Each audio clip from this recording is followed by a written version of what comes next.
আমরা একদল শ্রেষ্ঠ বৈজ্ঞানিকদের নিয়ে এসেছি কিভাবে এসব হয় তার ব্যাখ্যা করতে, কেন লোকে এমন করে, আর সব থেকে সাংঘাতিকগুলো বেছে নিতে। এই বিজ্ঞান আমাদের চেনা গণ্ডির বাইরে, কাজেই সাবধান, কারণ you have been warned again. এই পর্বে আমরা আমাদের ভান্ডার খুঁড়ে নিয়ে এসেছি সব থেকে বিস্ময়কর, সব থেকে অদ্ভুত ও অভাবনীয় বিজ্ঞান যা ইন্টারনেটে দেখা গেছে। ফিজিক্সের সূত্রের সাহায্যে এইসব ঘটনার ব্যাখ্যা আমরা করব, বিজ্ঞানের বইগুলোকে মুচড়ে না ফেলে। আলো, শব্দ, এই সমস্ত কিছুর সাহায্যে ওনারা এই অসাধারণ ভিডিওটা তৈরি করেছেন। আমি চাই অদ্ভুত সব ঘটনা যার ভিতরে রহস্য থাকবে। কি সাংঘাতিক! এই এক মহাকাব্যিক বিজ্ঞান যার মধ্যে অন্য বিজ্ঞান রয়েছে। ফলে বিশ্বাসগুলোকে মুলতবি রেখে এবার আমরা সেরা 20 অদ্ভুততম সায়েন্স ভিডিওতে প্রবেশ করছি। ইনি জেসন নেসবিট, হাতে রয়েছে গুলি ভরা গ্লক 22, আর উনি আমাদের কিছু বুলেট সায়েন্স দেখাবেন।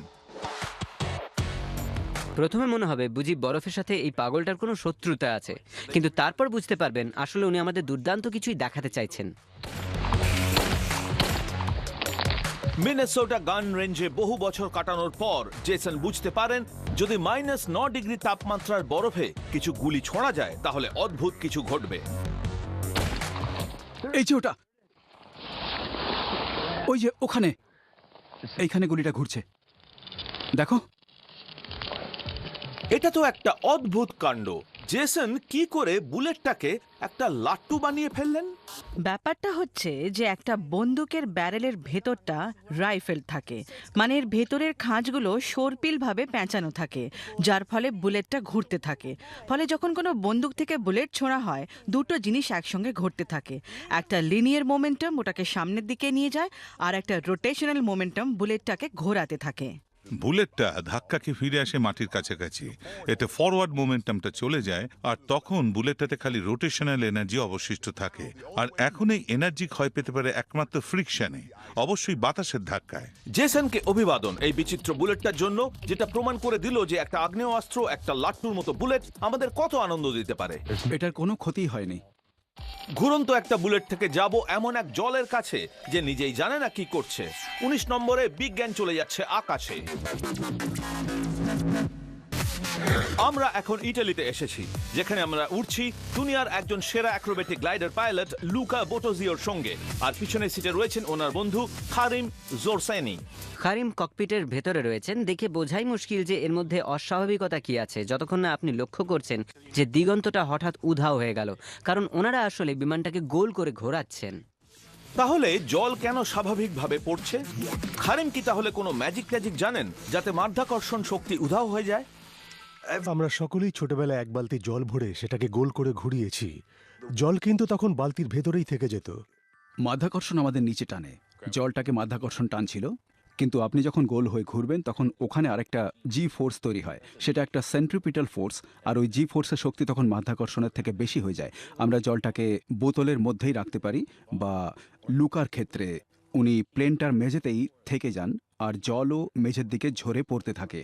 কৌশলটা হচ্ছে মাধ্যাকর্ষণের থেকে বেশি শক্তির আরেকটা ফোর্স তৈরি করা, আর প্লেনটাকে ঘোরাতে থাকা। পাইলট সেটাই করছেন, ফলে প্লেনটা যখন উল্টে থাকে তখনও মাধ্যাকর্ষণ শক্তি ওখানে রয়েছে, কিন্তু উনি যদি যথেষ্ট জোরে প্লেনটা চালাতে পারেন তাহলে কৃত্রিম মাধ্যাকর্ষণ শক্তিটা সৃষ্টি হয়, যেটার শক্তি আসল মাধ্যাকর্ষণের থেকে বেশি। আর এটা করে তো আনন্দ হবেই। পৃথিবী এক আজব জায়গা। ভাগ্য ভালো যে লাট্টুর মতো ঘোরা বুলেট আর ওপর দিকে উঠে যাওয়া জলের ব্যাখ্যা বিজ্ঞানীরা দিলেন, কিন্তু এরপর আমরা একটা কাঁটা চামচের বিশ্বাস্য কাণ্ড দেখব। বিজ্ঞান মানুষকে অনেকভাবে মুগ্ধ করে, এমনকি বান্ধবীকেও। আমি এই দুটো কাঁটা চামচকে একটা টুথপিক দিয়ে ব্যালেন্স করব এই গ্লাসটার উপর। করে দেখাও।